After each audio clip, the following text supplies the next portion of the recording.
Bitcoin Jeffrey Epstein की files की वजह से क्रैश कर रहा है या कोई और रीजन है? बैंक्स इसको मैनिपुलेट कर रहे हैं या जेफरी एप्स्टीन वाला चक्कर ठीक है? क्योंकि जेफरी एप्स्टीन का जो चक्कर है उसकी वजह से अब बिटकॉइन को कुछ लोग हराम भी कहना स्टार्ट कर गए हैं। तो ये भी आपको बता देता हूं और कंप्लीट डिटेल के साथ जो है सारी कहानी आपको मैं समझाता हूं। अब कहा जा रहा है कि जेफरी एप्स्टीन जो है डेवलपर के साथ मामलात उसके तय थे और उसको जो है इसी गंदे कामों के लिए बिटकॉइन को डेवलप किया गया था। वो लोगों के जो है आंतनियां खा रहे थे, पता नहीं क्या क्या कर रहे थे, काले जादू कर रहे थे, खाना काबा का गिलाफ जेफरी एप्स्टीन के पास जा रहा था यूएई की तरफ से। तो इस तरह के काम हो रहे थे, इसी वजह से जो है बिटकॉइन अब हराम हो गया है। हम जो है इसमें नहीं घुसेंगे। तो जेफरी एप्स्टीन जो सबसे ज्यादा करेंसी यूज कर रहा था वो तो डॉलर थी, लेकिन कुछ लोग यूएसए में बैठ के जो है डॉलर को हराम नहीं कहेंगे क्योंकि सारा कुछ उनका डॉलर में चल रहा है, डॉलर में कमाई हो रही है। तो वो सिर्फ बिटकॉइन को कहेंगे क्योंकि किसी और कॉइन के साथ उनका कॉन्ट्रैक्ट हो गया होगा और उसको प्रमोट करना होगा, तो सबसे पहले लोगों को बिटकॉइन से निकालना है।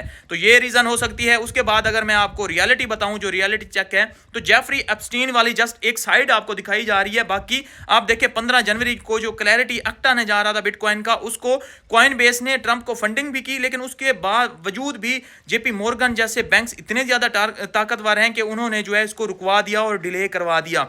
और बैंक्स जो है अब जो प्रोसेस था यूएसए में ये स्ट्रक्चर बिल आने का या जो भी रेगुलेशन का, वो स्लो करवा दिया है क्योंकि बैंक्स डरे हुए हैं कि एनर्जी रियल करेंसी बन गई तो हमारा क्या होगा। जिस तरह से जो है बिटकॉइन की अडॉप्शन, अभी कोई रेगुलेशन ही नहीं बनी थी और दुनिया की 7% आबादी ने इसको अडॉप्ट भी कर लिया। तो यहां पे अगर रेगुलेशन आ जाती हैं तो बैंक्स तो यहां पे क्लैप्स कर जाएंगे। और वैसे ही आगे क्वांटम कंप्यूटिंग आ रही है, तो बिटकॉइन तो देर से आएगा, पहले तो उसके जो हिस्से में आएंगे वो बैंक्स आएंगे, वो सबसे पहले तो बैंक्स को खाएगी ना। तो इस तरह से जो है बैंक्स इतने इस चीज से डरे कि हमारा अब क्या होगा।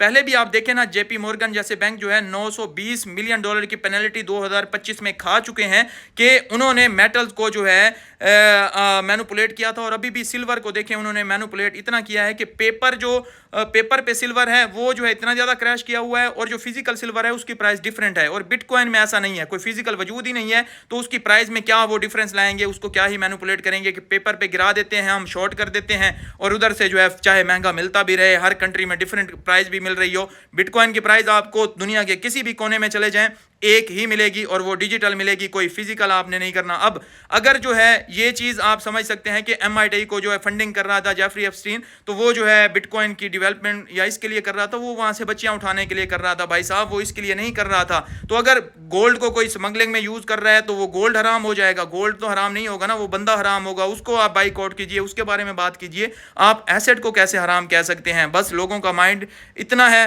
कि वो उसकी जो भी ये बात कर रहा हो उसकी बात पे जो है यकीन कर लेते हैं और इसी तरह से जो है चलता रहता है। पाकिस्तानी कौम पे मुझे बड़ा तरस आता है जब जो है वो इस तरह के बंदों पे बिलीव करके जो है जो 50% डिस्काउंट में चीज मिल रही है उसको खरीदने की बजाय 1 अरब 20 करोड़ रुपए की गुड़ियां खरीद लेते हैं क्योंकि उन्होंने बसंत मनानी है। और क्योंकि पतंगबाजी करने के साथ साथ वो पैसे भी उड़ जाएंगे, जैसे बसंत खत्म होगी तो ये पैसे भी सारे जो है चले जाएंगे हवा में और कोई इनको समझाने वाला, कोई पूछने वाला नहीं है। बहरहाल ये जेफरी एप्स्टीन वाला जस्ट एक साइड आपको दिखाई जा रही है, बाकी कोई इस तरह का सीन नहीं है, कोई उसके ड्रॉबैक नहीं है। जो भी बातें निकली हैं ना, आप देखें जेफरी एप्स्टीन की फाइल में वो बिटकॉइन को गिराने वाली निकली हैं, कोई भी एक भी बात उसको पॉजिटिव वे में उठाने वाली नहीं निकली। तो आप इस चीज से अंदाजा करें कि जो फाइल रिलीज की गई है वो जस्ट जो है उनमें पीछे बैंक्स नहीं होंगे क्या, कि ताकतवर हल्के नहीं होंगे। तो इस चीज को भी देखें। और एक चीज और भी आपने नोटिस किया है 2026 के मिड टर्म इलेक्शन का, उसमें डेमोक्रेटिक और रिपब्लिकन कोई भी बिटकॉइन को उठाने की बात नहीं कर रही। दोनों चीज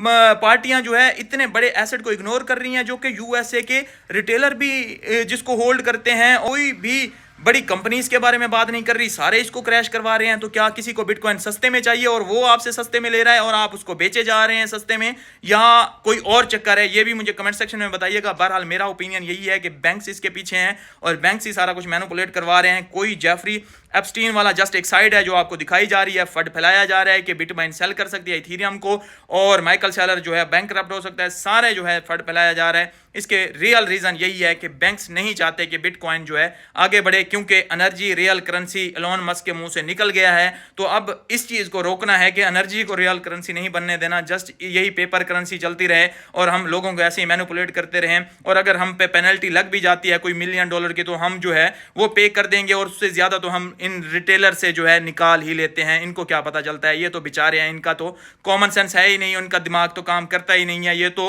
आपस में नुक्ते जोड़ के जो है कोई एक अपना माइंडसेट यूज करके जो है बात बना ही नहीं पाते।